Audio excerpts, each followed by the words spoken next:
Hai Sobat Sukses, apa Sobat punya masa lalu yang suram, reputasi yang buruk, pisah kongsi dengan teman, pengkhianatan? Grant Cardone adalah bukti bahwa seburuk apapun masa lalu Sobat masih bisa sukses dan kaya dengan kemauan keras. Sebelum kita dengar 5 tips sukses dari Grant Cardone ini, seperti biasa, selamat datang dulu buat Sobat yang baru di channel ini. Jangan lupa ya untuk mendukung channel ini dengan klik subscribe dan menghidupkan tanda lonceng, supaya Sobat bisa rutin mendapatkan video motivasi lain seperti ini. Klik like juga dan silakan berikan masukan jika Sobat punya tokoh lain yang juga menginspirasi generasi muda. Bisa di kolom komentar atau juga di Instagram Motivasi Sukses. Yakinlah bahwa sukses itu adalah milik semua orang yang mau berusaha. Kelilingi dirimu dengan orang-orang sukses. Grant Cardone berprinsip kalau kamu berada di suatu ruangan dan di dalam ruangan itu kamu adalah orang yang paling pintar, maka kamu berada di ruangan yang salah. Kelilingi diri Sobat dengan orang-orang baru, orang-orang yang lebih sukses dan lebih pintar dari Sobat. Seberapa luas jejaring pertemanan Sobat menentukan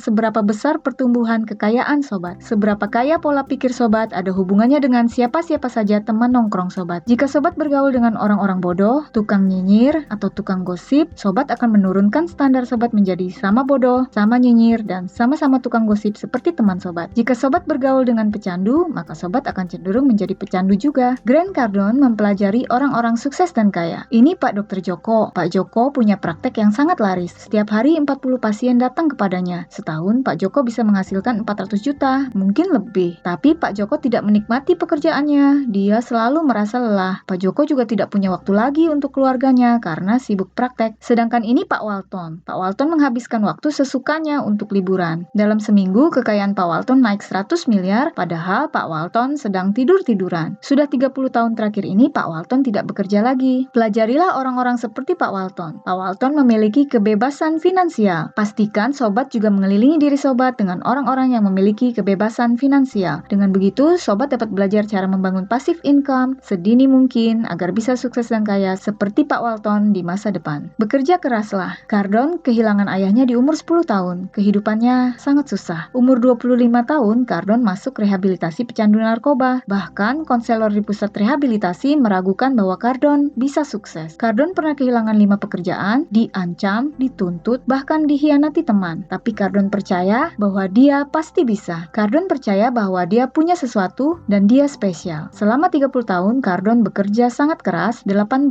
jam sehari. Bekerja, menghasilkan sesuatu, berkomitmen pada apa yang dikerjakan, dan disiplin dalam mencapai target-targetnya. Prinsip Cardone, jika harus membuat kesalahan, buatlah selagi mudah. Jika harus mengalami kegagalan dalam bisnis, gagallah sesegera mungkin, sehingga kita bisa belajar dari kesalahan itu secepat-cepatnya. Cardone percaya semua upaya ada prosesnya. Ada turun, ada juga naik. Tanpa komitmen, disiplin, dan persistensi, tidak akan ada yang bisa bertahan dalam persaingan. Kebanyakan orang akan menyalahkan kondisi saat mereka tidak sukses. Aku tidak akan sukses karena ekonomi sedang terpuruk. Aku tidak akan sukses karena bosku jelek. Aku tidak sukses kecuali aku menang lotre. Atau aku tidak sukses karena teman-teman kerjaku tidak bisa diandalkan. Grant Cardone percaya semua orang bisa sukses asal orang itu benar-benar menginginkannya, menginginkan kesuksesan itu. Klaimlah kesuksesan itu dengan berkata, sukses ini milikku, berhasil di bisnis ini sangat penting bagiku. Grant Cardone menjalani 30 tahunnya dengan keraguan, ketidakpastian, rasa tidak aman, penolakan, bahkan kekecewaan. Tapi itulah harga yang dibayarnya untuk kesuksesannya saat ini. Apa Sobat juga mau membayar harga? Jika Sobat berpikir Sobat bisa sukses tanpa membayar harga seperti Grant Cardone, Sobat salah. Semua orang bisa melakukan apapun, asalkan tidak pernah menyerah. Abaikan orang-orang yang negatif. Tidak ada sukses yang didapatkan dari selalu berpikiran negatif. Tidak ada masa depan dari orang-orang yang negatif. Seringkali orang-orang negatif ini justru adalah orang-orang terdekat kita, teman baik, orang tua, saudara, yang seringkali berkata, jangan beli barang itu, jangan ambil resiko itu, kamu nggak perlu melakukan ini dan itu, kamu nggak bisa melakukan itu, nggak mungkin kamu bisa sukses dan kaya, nggak mungkin itu menghasilkan keuntungan, kamu nggak bisa berhasil dari hal-hal itu, dan ucapan-ucapan negatif lainnya. Memiliki orang-orang negatif di sekeliling kita seperti menaiki mobil bersama pengemudi lain yang duduk di belakang yang terus-menerus menekan rem. Sobat tidak akan bisa melaju kencang jika orang tersebut terus-terusan menekan rem kesuksesan Sobat. Sobat tidak bisa menghasilkan uang dari pikiran-pikiran negatif. Sobat tidak akan menemukan solusi dari pikiran-pikiran negatif. Pastikan Sobat mengabaikan orang-orang negatif ini dan fokus hanya pada pikiran-pikiran positif yang dapat mendorong Sobat untuk sukses. Miliki target yang besar. Sobat mungkin punya mimpi, tapi sebesar apa mimpi Sobat? Rudy bermimpi ingin jadi kaya. miliar. Titik. Sementara Michael bermimpi untuk memiliki 5 miliar dalam 2 tahun ke depan. Michael membuat target 5 sumber pendapatan pasif yang akan membantunya mengumpulkan 5 miliar 2 tahun ke depan. Michael membuat target harian dan target bulanan tentang hal-hal apa yang akan dia lakukan untuk mewujudkan mimpinya. Grant Cardone selalu mendorong bagian pemasarannya untuk mencapai target yang realistis. Buat target, takar target tersebut setiap jam. Lihat apa yang bisa terjual dalam 60 menit. Jika tidak ada target, berarti tidak akan ada penjualan. Sobat mungkin lebih pintar dari orang-orang yang sukses dan kaya saat ini. Sobat juga mungkin lebih berjiwa pekerja keras dari orang-orang itu. Tapi, kalau sobat tidak memiliki mimpi yang terukur, sobat tidak akan bisa sesukses dan sekaya mereka. Berpikir dan bermimpilah sebesar-besarnya, dan takarlah targetmu untuk meraih mimpi itu. Sobat tidak akan bisa menangkap paus dengan jala ikan lele. Sobat harus memiliki pola pikir yang besar untuk mencapai kesuksesan yang besar juga. Sukses itu tugas dan tanggung jawab. Banyak orang menyalahkan keadaan saat mereka belum sukses. Menyalahkan orang tua yang miskin, menyalahkan keluarga yang tidak punya koneksi, menyalahkan pemerintah, bahkan menyalahkan ekonomi. Sesungguhnya, sukses adalah tugas sobat sendiri. Sukses adalah tanggung jawab sobat sendiri. Jika sobat percaya bahwa sukses itu milik sobat, bahwa keberhasilan tertentu itu sangat penting bagi sobat, maka sobat akan mendapatkannya. Jangan menghabiskan waktu-waktu sobat hanya menjadi penonton. Menonton orang lain di sekeliling sobat menjadi sukses satu persatu, dan hanya bertanya-tanya dalam hati, kenapa sobat belum sukses juga sampai sekarang? Sukses adalah tugas sobat sendiri. Sukses adalah tanggung jawab sobat sendiri. Sobat bisa melakukan apapun, tapi lakukanlah sesuatu sekarang juga, saat ini juga. Mulailah sesuatu, konsisten, persisten, dan jangan menyerah. Maka sukses sobat akan menunggu di depan mata. Nah sobat, kira-kira tips mana yang paling sobat suka? Komen di bawah ya. Jangan lupa dukungannya untuk selalu like, subscribe, share, komentar, dan follow Instagram Motivasi Sukses. Sampai jumpa, salam sukses bersama.